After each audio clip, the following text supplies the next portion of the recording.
Oh, good evening, everybody. Good evening. Should I stay here, or is that the idea? All right. Okay. Fine. Excellent. Thank you. Thank you. Thank you. First of all, Bien, for the invitation. I really think it's an honor to be able to talk about our experiences with hybrid and remote working at Esko. Jan Druck is my name. I am born here in Ghent. Was raised here in Ghent. I got married here in Ghent. I still live here in Ghent. I've worked all my life in Ghent. I will probably die here in Ghent. But other than that, I was really born in a printer's family. My father was a printer in Zwijnaarden, the village not too far from here, and so that's where I got my passion for the graphic arts industry. And that's exactly what Esko is doing. Let me quickly introduce you and say a couple of words about our business, about our company, about Esko. We're a player in the graphic arts industry, more specifically in the packaging industry, packaging and labels.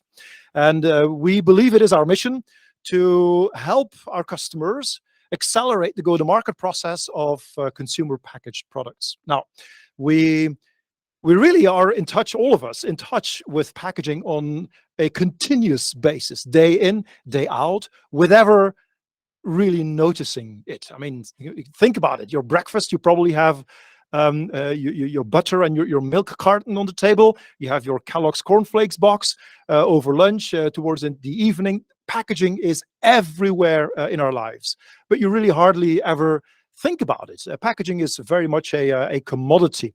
Now, bringing packaging to the market and bringing a product to the market is quite a complex task, and that is where we provide solutions.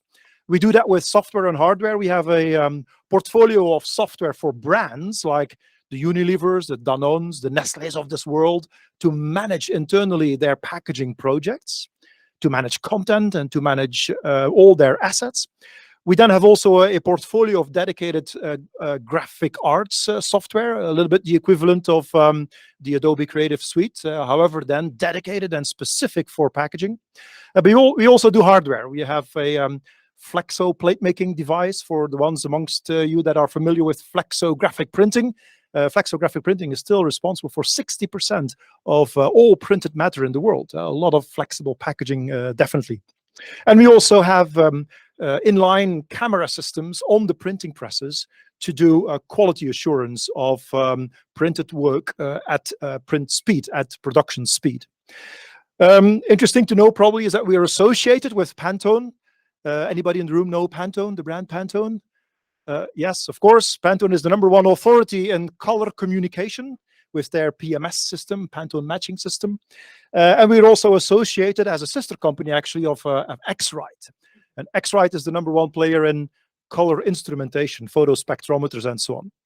And so with all that, next time you walk to or through a supermarket, you have to realize that 9 out of 10 of the packages on the shop shelves have been touched by an Esko customer. Esko customers are producing packaging. That's basically who we are, what we do.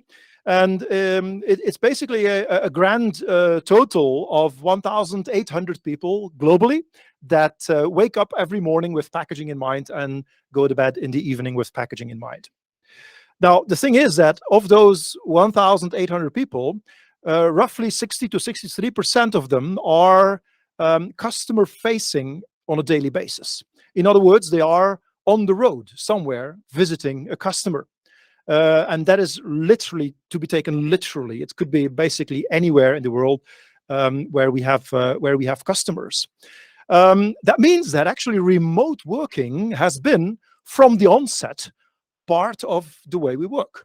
Therefore, COVID hasn't really been doing anything with us, except that it now all of a sudden was 100%.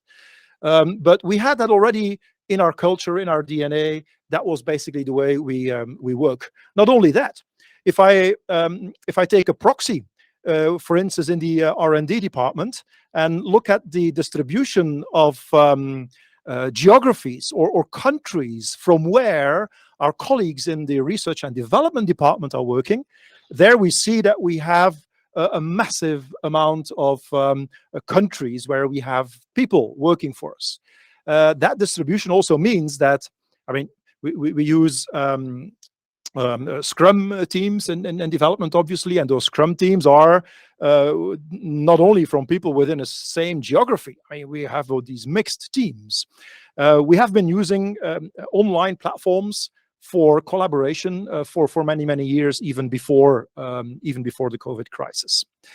Now, this is quite interesting. Because you also see that, for instance, here for the Belgian office, 20% of our R&D staff is working in the Belgian office, which is around about 120, 124 people. They, of course, are very often in meetings with their remote colleagues. However, there is also that corporate office culture where people meet in the coffee corner, where people talk in the aisles, where you have these meetings that are unplanned for and that are easy to do. You can easily walk over to somebody's desk. And that is something that, of course, with the COVID crisis that happened upon us, did not happen anymore for quite some time. And very interesting, I'll come back to that later on, because that's one of the areas where I think that's my personal conviction. What we call the old normal is, as far as I'm concerned, never going to come back. And there are a couple of challenges related to that, especially in a tech company our size.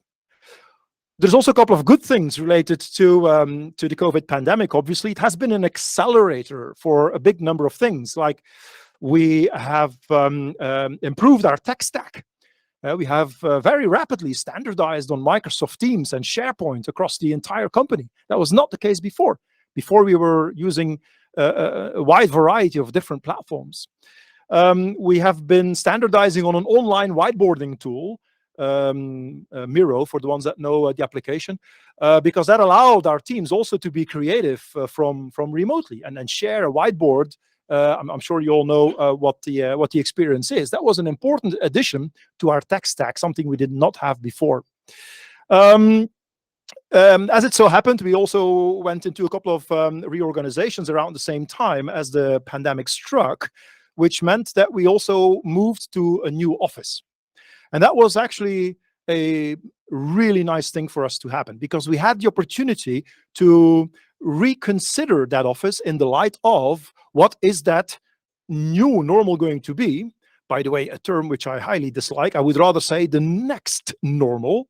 What would that next normal look like? And how can we build an office that caters for that supports us in our activities? I'll come back to that in a moment. And coming out of that pandemic, after having built up these first experiences, we as a business also decided to really embed remote working now in the employment contract of the employees. In other words, we have now a stipulation in our employment contract that we will work 2 days out of the office and 3 days remotely. And remotely does not necessarily have to be from home, could be basically anywhere. Like that, I have a bunch of colleagues who rented in the summer an empty villa somewhere in Portugal, and we're actually working as a team from there. I mean, why not? I mean, as long as the tasks are being done and the work is being done, why not? And we also remunerate our staff for the costs they incur by working from home. Internet access, a new desk from time to time, a decent chair to sit on, heating, and so on. That is we get a monthly pay as part of our monthly pay. We remunerate and we, take care of that expenditure with a flat fee. Now, the big challenge coming out of the pandemic was all related to attracting and retaining talent, keeping the people happy, keeping the people in the office. And a couple of things have been done to do that.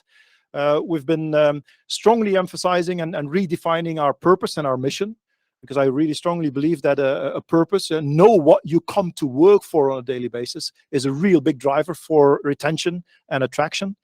We've been focusing a lot on diversity and inclusion as well. Not because it's a hot thing and it's the right thing to do. No, because it really makes a difference in attracting and retaining people.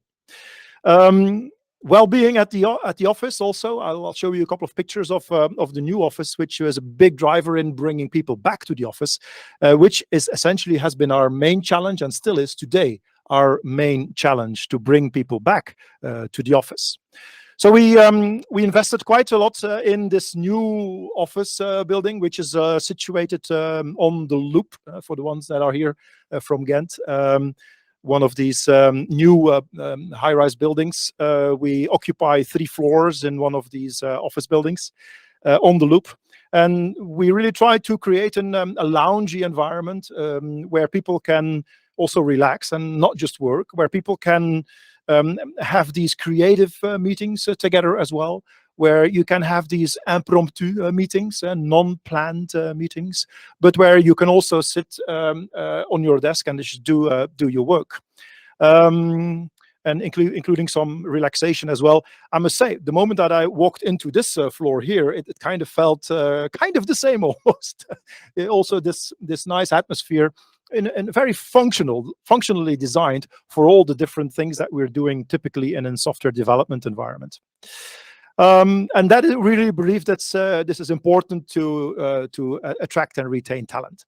We also have our own cafeteria and invested quite a lot in that as well, because that's also for us a means to bring people back to the office, which is ultimately something that we had to invest also a lot of time and effort into, because remember what I said earlier about we have that culture of remote working built into the way we do things.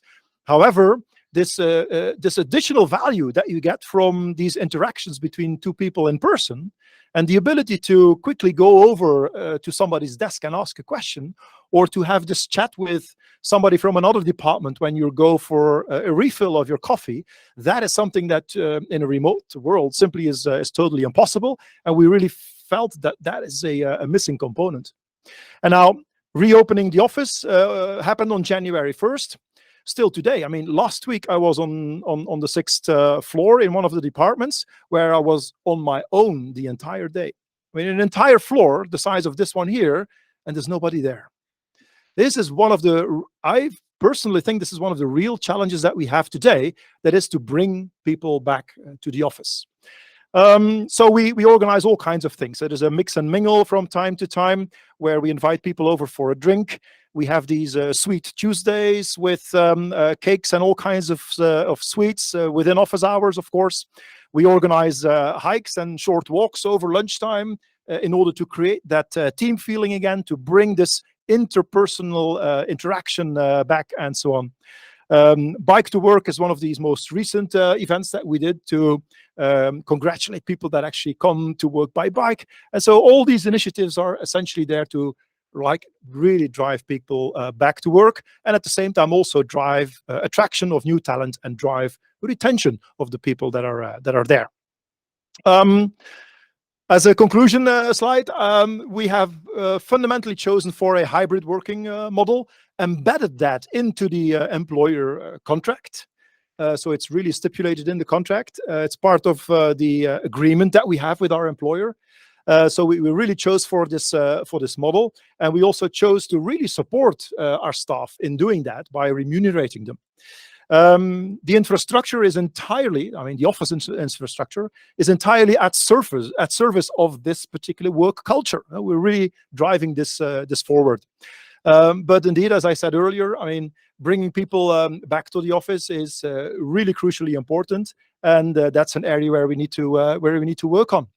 And then as a personal note, what absolutely does not work, and maybe afterwards we can exchange some ideas about that, but that is a hybrid meeting where with, like, for instance, 7 or 8 people remotely, and then 7 or 8 people in a boardroom type of meeting room.